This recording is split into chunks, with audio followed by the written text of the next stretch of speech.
Church is still on and the mission moves forward because it's as big as ever.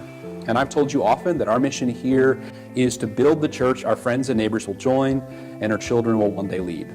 Right now, in the middle of this global crisis, we have an unprecedented opportunity to put our faith into action, to show our community the love of Christ, and to lean into the mission that God has given us.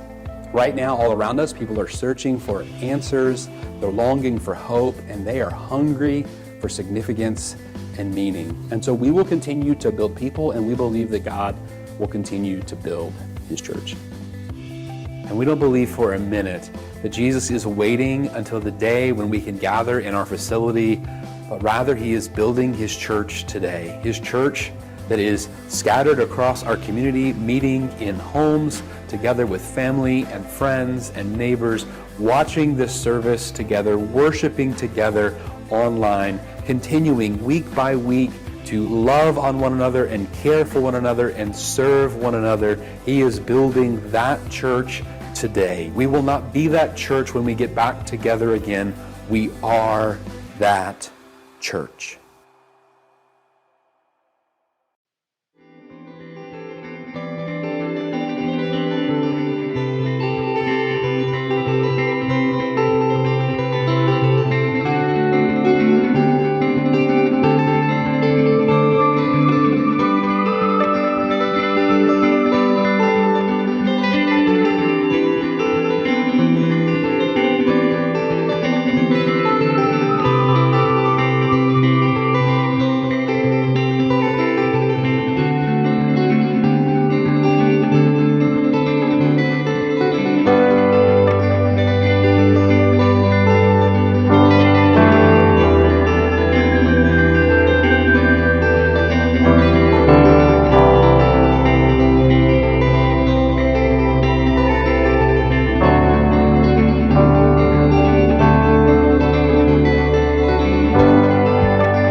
Just like you, we're rolling with the punches here at Faith Church in Chandler. After months of offering only online worship, we're now holding in-person gatherings in our gym, where we can easily spread everyone out across 2 services and follow all safety guidelines, including the mask mandate. And for those who can't join us in person, we're working hard to make our online worship experience feel almost like being there. While the format and the venue and the look have all changed, our commitment to help people find hope and meaning has stayed the same. If you're searching for hope and meaning in the midst of all of this madness, I invite you to join us online or in person, this upcoming Sunday at 9:30 or 11. Hey Faith Church, I'm so glad to see you joining us to worship online. Today is Someday Sunday, and we tried to encourage as many of you as possible that felt comfortable to come and join us in person. Maybe you're not there yet, maybe you're waiting for the vaccine, but I want you to know that we are ready for you to come and join us whenever you are ready to come and join us. Today marks 4 weeks from Easter. 4 weeks from today is Easter Sunday. I'd love for you to plan to join us in person if possible on that day. And so if you're waiting for vaccine, if you're currently on a quarantine, whatever you need to do, let me encourage you, take whatever steps you need to take so you can join us on Easter Sunday. I'm really looking forward to our Easter worship gathering. I want to say thank you for your faithfulness to stay engaged, to stay connected with us, whether you're local and staying home because of the virus or you're far away. Thank you so much for worshiping us with us, not worshiping us, worshiping with us. And thank you so much for supporting our ministry through your gifts. Many of you are giving online at faithinchandler.com/give or giving via the Venmo app to @faithfwbchurch. And some are even mailing in your gifts to 303 North 5th Street here in Chandler, Indiana, 47610. And I'm so appreciative for all that God has done in these crazy times. You know, that really speaks to the song that we're going to sing next. It's a hymn entitled "He Leadeth Me," and it sings about how God leads us through difficult times, but because He's leading us, we can take comfort because we know that He is the one that is leading us. So let's sing along with this, and then we'll get into our message in Luke chapter 10.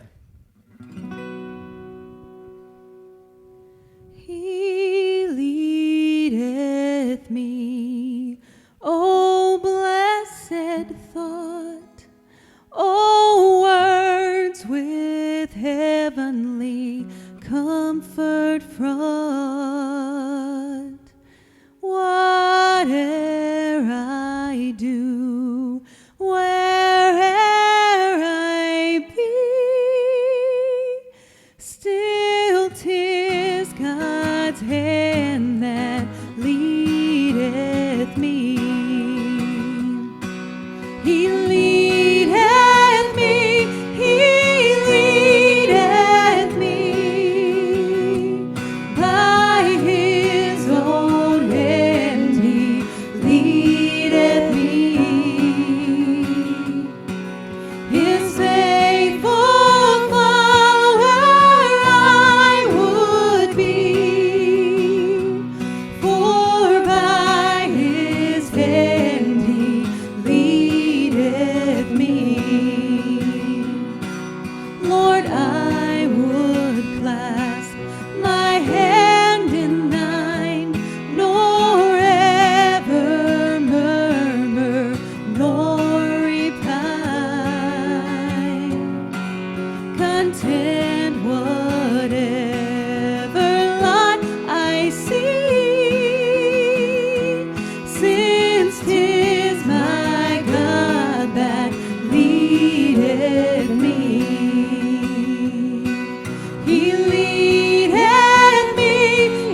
Tell me this, how many of you say, oh, I'm just browsing or we're just looking anytime someone at a store asks if you need help?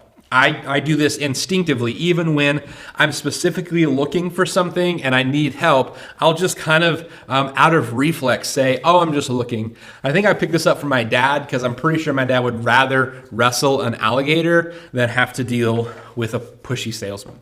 There's a hardware store here locally in Boonville, Eigner's Hardware, and they always have someone waiting. So as soon as you walk in, they can take you exactly to what you need. They're not pushy. It's super helpful. But even, the first several times I went in there, I just instinctively said like, oh, I'm just looking. And I was missing out on the help that I could have had. And I think that comes out of, we don't want to commit to, well, I'm here to buy this, because then the salesman has this thing to push on us, to pressure us into buying whatever it is that they want us to buy. We like keeping our options open. We prefer to stay non-committal. What I want you to see in Luke chapter 10 is that commitment is core to following Jesus. Last week we looked at Jesus said, if anyone will follow me, let him take up his cross, deny his selfish desires, and follow me. And so following Jesus isn't non-committal. We've got to commit. But there's this benefit when we do commit. Seth Godin talking about how a lot of times we read things just passively, not actively. We're not committed. We're not trying to learn. He says when we adopt a posture of commitment, something extraordinary happens. Something extraordinary happens. And I want you to see in Luke chapter 10 that when we have the right posture of commitment, that posture changes everything. And so we're going to read the last few verses of Luke chapter 10. Look at this story about two sisters that Jesus came to spend time with. Verse 38 of Luke 10 says, now it happened as they went that he entered a certain village, and a certain woman named Martha welcomed him into her house. And she had a sister called Mary, who also sat at Jesus' feet and heard his word.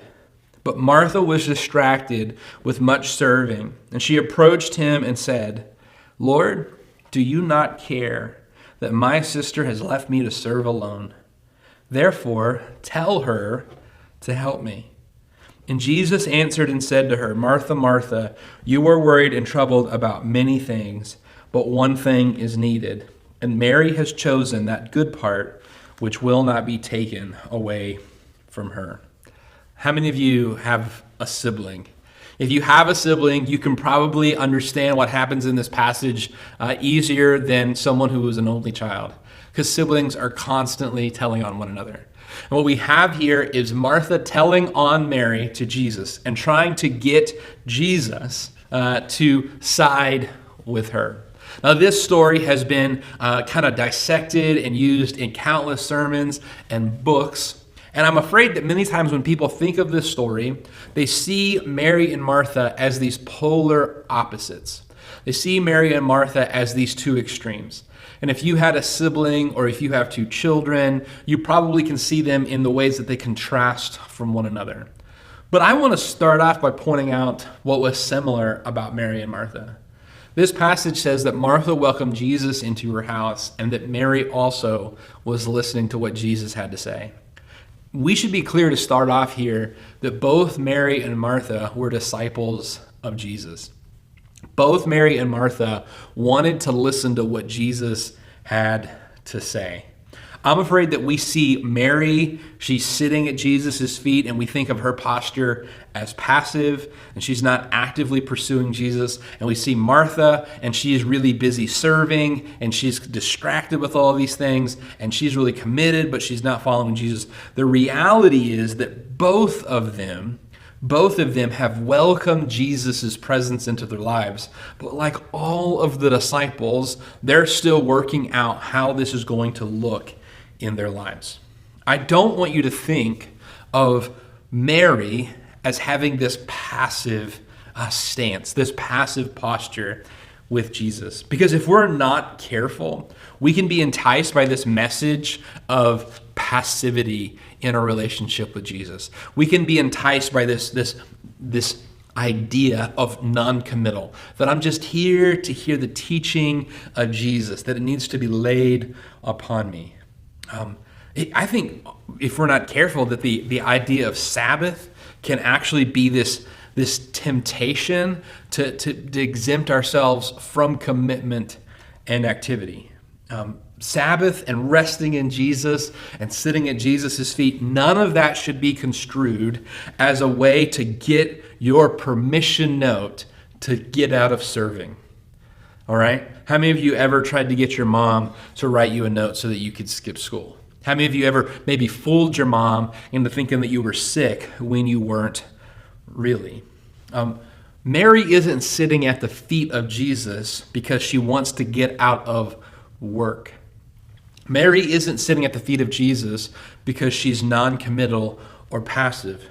Rather, what I want you to see is that Mary had made a choice. She had made a commitment to sit at Jesus' feet. Look at verses 39 and 42 again. She had a sister called Mary who also sat at the feet, Jesus' feet, and heard his word. She's not just there because it's a comfortable place to be. She's there to hear what Jesus has to say. Later in verse 42, when Jesus is speaking about Mary, he says one thing is needed, and Mary has chosen that good part, which will not be taken away from her. Now, remember that through the last several chapters of Luke, there's been this emphasis that we've talked about in our weekend services. There's been this emphasis on hearing. Let me kind of review that really quick. Chapter 8 and verse 8 says, Jesus is talking about the seed, and he says, "Other fell on good ground, sprang up, and bare fruit 100-fold. And when he had finished these things, he cried out with a loud voice." He yells, "He who has ears to hear, let him hear." So Jesus is saying it's so important that you hear. Later, when he kind of explained this parable to the disciples, he said, "Those that are on the good ground are those which have an honest and good heart, having heard the word and keep it and bring forth fruit with patience." In verse 18, Jesus said to the disciples, "Take heed therefore how you hear." You need to be careful that you're hearing, that you're listening. In chapter 8 and verse 21, Jesus says that those who hear his words and obey them, that they are the family of God. In chapter 9, when God speaks from heaven on the Mount of Transfiguration, God says, "This is my beloved Son, hear him." In chapter 6, a few chapters ago, Jesus said that he who hears the word and doesn't do it, who doesn't hear carefully, who doesn't apply it, that he's like a man who builds a house without a foundation, and then the wind comes and blows it down. So what we have here in the Gospel of Luke is we have this theme that hearing the word of God is so vital in the discipleship relationship. And it's not just this act of hearing, but it's this hearing carefully or this hearing and applying. Hearing, which you're doing right now by watching this online worship experience, listening to this sermon on a podcast, it is a major component. It's incredibly important, and it's wonderful that you're doing this. However, if you just let this be a sound that causes a sensation on your eardrums by the volume I'm making, causing you to have some sensation, and that's all that it is, it won't do any good. You got to do something with it. You got to understand it. You got to apply it. You got to obey it. I mean, how many of us know that you can hear something without listening? Right? How many of you know that you can hear what your spouse had to say, but not listen to what your spouse had to say? How many of you know that you can hear a noise and not really understand what it is? How many of us have said on multiple occasions just this week, "What was that?" I like what someone said, 80% of marriage is just yelling, "What?" from the other room. There are times that you can't hear what your spouse said, but then there are times that you hear what your spouse said, but you weren't listening to what your spouse said. It's not just that you hear it, but you hear carefully or you listen to it, you understand, and you apply it. There are times when I'm preaching to our congregation and there are people in the room. By the way, I love having people in the room. Again, when I'm preaching on Sundays, knowing that there are people out there, but there are times when I'm looking out into the crowd and I can see that people might be hearing me because my microphone is on. And there might be times that I know that you're hearing me because I can see the volume meter bumping up and down on the video screen, but that doesn't mean that you're listening. And there are times that I know that people have listened to the podcast or they've watched the video, but they haven't heard it. Times that people have sat in the congregation and they've listened to my message, but they haven't heard me. Mary was hearing, and based upon what Jesus said about her later, it was a conscious choice to hear Jesus. She wasn't just capable of hearing his voice, she was engaging with his teaching. And this is beautiful, okay? Hear this. You and I have the opportunity to do the exact same thing. Mary sits at the feet of Jesus to hear what he has to say. And the scriptures teach us that you and I have the exact same opportunity. In Luke's second book, in the book of Acts, we're going to see the disciples scatter in all different directions, but Jesus tells them before he leaves that he will go with them even unto the ends of the earth. That he must leave so that the Spirit may come and his presence will be with him, and that they will be able to sit at Jesus' feet, even though they're going in all of these different directions and Jesus has ascended into heaven, they will still be able to continue to sit at the feet of Jesus, experience his presence, and take in his teachings and his truth. If you and I are not experiencing what Mary is experiencing here in this passage, it isn't because you and I don't have access. It's because we are distracted from that access. And that's what happens to Martha. Verse 40 says that Martha was distracted with much serving. The King James Version uses the word cumbered. She was burdened.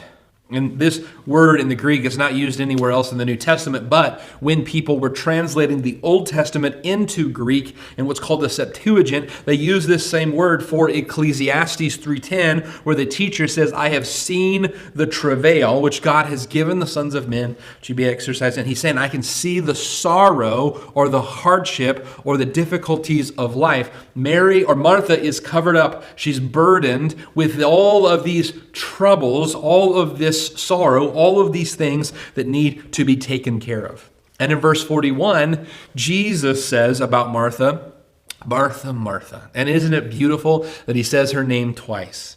You can hear the love and the empathy in Jesus when he speaks to her. Jesus is about to correct her, but he doesn't do it in a harsh way. He shows her compassion and empathy. And by the way, that goes a long way. Listen, I know that there are people that you disagree with. Start from a place of empathy. That's what Jesus does here. He's able to talk to Martha because he starts, Martha, Martha. And then he says, you are worried and troubled about many things. And the word for worried, it could be anxious or careful or occupied. And Martha would probably say, I'm not anxious, I'm just detail-oriented. Martha would say, I'm not worried. I just want to make sure that everything's taken care of. You are worried, anxious, careful, occupied, and troubled. And the word troubled, it's the same idea of waters that are calm and then they're troubled. Something causes them to have waves. Something stirs the water. Some big stone falls in it and causes waves. It troubles the waters. Now, I want you to see something here, okay? Jesus doesn't tell Martha that she should not be concerned or careful about things. He doesn't say that. He points out that Martha is concerned about many things, but that Mary has chosen the better thing. Jesus doesn't condemn Martha for being industrious. He doesn't correct her for being careful. But what he says is, you are occupied with many things while Mary has focused on the most important thing. I don't think that you should be unconcerned with everything. I don't think that you should have this laissez-faire approach to doesn't matter. That who cares? You shouldn't just go through life saying Hakuna Matata, man. What will be. Que sera, sera. No worries. It's not saying that. But what Jesus is saying is that you need to be focused on and industrious about and passionate about and committed to the most important thing. Maybe you've heard somebody say that you should be like a duck. That on the surface, when a duck is swimming, on the surface it looks very still. Doesn't look like it's working really hard, but if you look underneath the surface, you can see its little webbed feet just constantly paddling like crazy. And he's saying you should be like a duck. On the surface, everything is calm, but underneath, you're just paddling like crazy. And I'm not really crazy about that analogy because it kind of has this idea of like we need to pretend like everything is okay when we're working really hard. We need to pretend like we're not worried about anything when we really are. I would say, you don't need to be like a duck who has this facade that everything's fine, but is working really hard. I would say that what you need to do is that you get really passionate about the most important thing. And that's what will actually get you somewhere. I would love for us to learn to take the passion of Martha and focus it on the priorities of Mary. The passion of Martha and focus it on the priorities of Mary. And by the way, I'm not saying that Mary wasn't passionate because I believe that she chose, that she was intentionally sitting at the feet of Jesus. She wasn't being passive or lazy. She had made a choice, Jesus said. But when we think of this story, we think of Martha as the industrious, passionate one, and we think of Mary as having the right priority. I would love for us to bring those two together. It's for this reason that I have been emphasizing win the day for months. I've been telling you to start your day with God's Word, that before you go to any other source of information, whether it's social media or news, whatever, that before you go to any other source of information, you start your day with God's truth. Because I believe how you start your day will shape how you spend your day. And I've also hoped that when the day would not only just be this good thing that we do, but it would be what's called a keystone habit. Charles Duhigg coined the phrase keystone habit, and it refers to a habit that causes a chain reaction of choices or a chain reaction of good habits. In his book, Duhigg talks about how the CEO of Alcoa back in the 80s, he came onto the scene and he's introduced to the stockholders and the investors, and all he talks about is safety and how that safety is going to be Alcoa's number one priority. And after he's given this speech of how safety is going to be Alcoa's number one priority, how they are going to take the care and health of their employees so very seriously, someone raises their hand and they ask a question, what would be a very common question for that type of stockholders, shareholders meeting about inventory and in pricing. Basically, how much money can we expect to make over the next quarter? And Paul O'Neill is this guy's name. He says, I don't think you heard me. The priority for Alcoa is safety. And one investor told Charles Duhigg years later when he was writing his book that he immediately ran to a payphone and called his broker and said, get rid of all of Alcoa's stock because they put some hippie in charge of the company that only cares about safety and he's going to bankrupt the company. Paul O'Neill made good on his promise to focus on safety, and that required a whole lot of standards, a whole lot of policies. It required a whole lot of communication between plants, and something interesting happened. By focusing on safety and requiring all of the plants to communicate with one another, to have better communication among the employees, it actually made the company more efficient and more effective. That by becoming safer, that process caused this chain reaction of better decisions in how they made their processes, how they communicated with one another, how the plants communicated with one another, and it made them a stronger company, and the revenues multiplied 5 times during O'Neill's tenure as a CEO. You see, my hope is that you'll see that starting the day with God's Word can set you up for spending the day with God. That it's not just about reading your Bible, and that is so very important, but that you will see this need to sit at the feet of Jesus, to experience His presence in your life, that you will practice the presence of Jesus, that you will follow His leading and His guiding in your life. Listen, Martha wasn't doing anything wrong. She wasn't doing anything that was sinful or wrong. She was engaged in serving other people. It was good stuff that she was doing and making sure that everyone was taken care of, and she was working hard at it, but she had her priorities out of order. And I believe that winning the day and practicing the presence of Jesus is the way that we can put our priorities in the right order.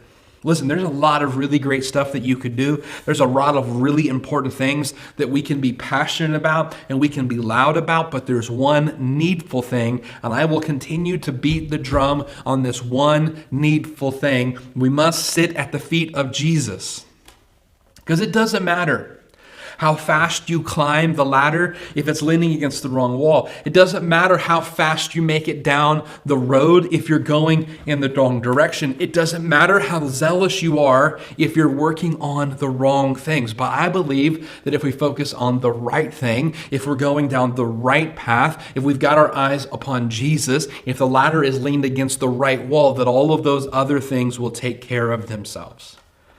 Listen, I'm thankful for Marthas. I can easily slip into being a Martha. Few things bring me as much satisfaction as crossing things off of a to-do list.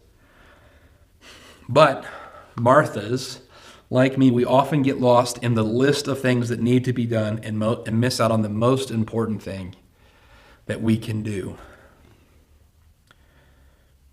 And in these moments, when we've got all these things that we're trying to do, whether it's for a home we're trying to make, or a company we're trying to build, or a church we're trying to lead, no matter how noble it is, in these moments where it's not going like we wish it would and we think it should, in these moments it's really easy to fall into a trap of changing reality, realigning reality into what we want it to be. If we're not careful, we can easily fall into reacting like Martha. And what does Martha do? She sees that Mary's not helping her. Things aren't going well. She's not able to get everyone served.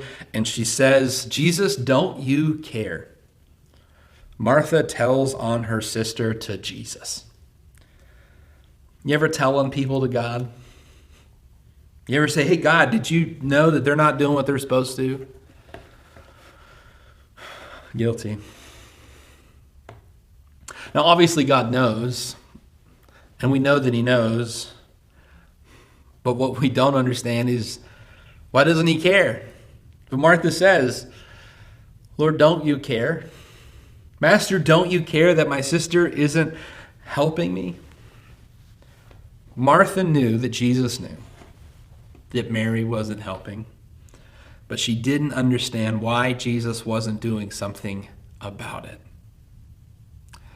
And it can be really tempting to recruit God into your agenda. It can be really tempting to carry on your plan to change the world, or to change your spouse, or to change your kids, or to change whatever, and attempt to recruit God into your plan. But listen, God doesn't need your advice on changing someone else, but God would love for you to accept the change He wants to bring in you. God doesn't need your instructions on how to change the world, but He has asked for your permission, your acceptance, your willingness on the change that He wants to bring in you. And so in this moment, Martha says, Lord, don't you care that my sister isn't helping me? And instead of getting on Martha's agenda to change Mary, Jesus turns to Martha and He brings a change into her life. and he helps her see where her priorities were wrong. Hear me. Stop trying to get God on your team. Join his team. Stop trying to get Jesus to follow your lead. Follow him. Stop telling God what he really ought to do and simply sit at his feet. He is the King of glory. And you know what's awesome about that? Being the King of glory is a lot of pressure and a lot of work. And I think that there are several of us that we really ought to resign from being king of the universe because we're not up for it. We're not capable of handling it. We think that we can keep all of these balls in the air and that we can keep all of these things going. We're not up for the challenge. Jesus alone is up for the challenge. Jesus alone is qualified to be king of the universe. You are not. So just sit at his feet and let him handle it. He alone is up for it. And when you do that, man, all this pressure is off of you. And it's on Jesus. And you're free to simply sit at his feet. Follow his lead. Stop trying to convince Jesus to get on your page, on your agenda. Follow your lead. Resign from the position of King of the universe. Let Jesus take that seat, and you sit at his feet.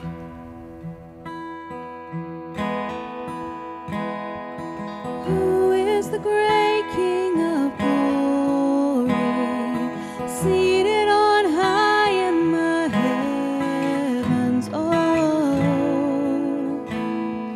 Jesus, you alone. You are the Lord God Almighty, strong in compassion and mercy. Oh, Jesus, you alone. And I've searched the world for a love that could fill my heart, but nothing compares to the wonder of who you are. Holy, all the earth singing holy, all the angels cry holy, Jesus, you alone. Jesus, you alone.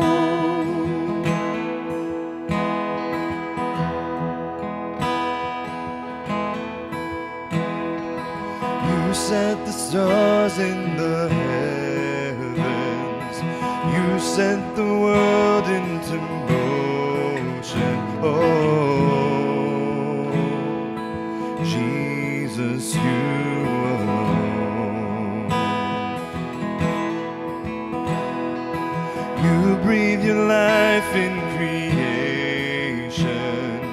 You walked among your created. Oh, Jesus, you alone.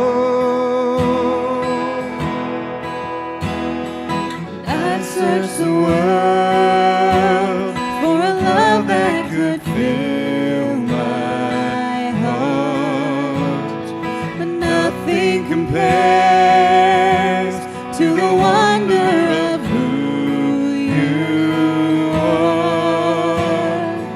Holy, all the earth singing holy, all the angels cry holy, Jesus, you alone.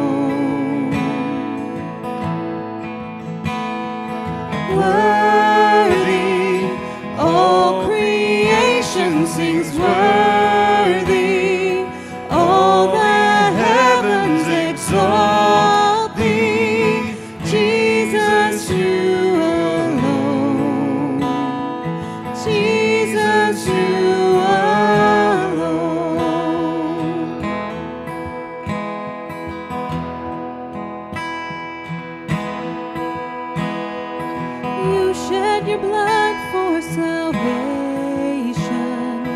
You broke the curse for our freedom. Oh, Jesus, you alone. You rose from death with the morning. You'll come again in your glory. Oh,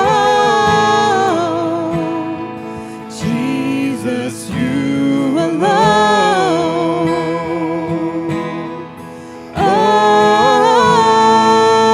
Oh, Jesus, you alone. Holy, all the earth singing holy, all the angels cry holy, Jesus, you alone. Worthy, all creation sings worthy, all the heavens exalt thee, Jesus, you alone.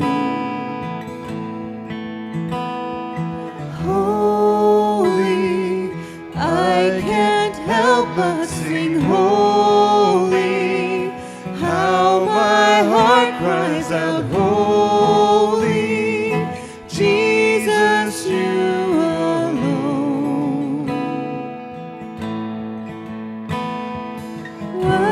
Worthy, I lift my voice and sing worthy, I bow my life to exalt thee, Jesus, you alone, Jesus, you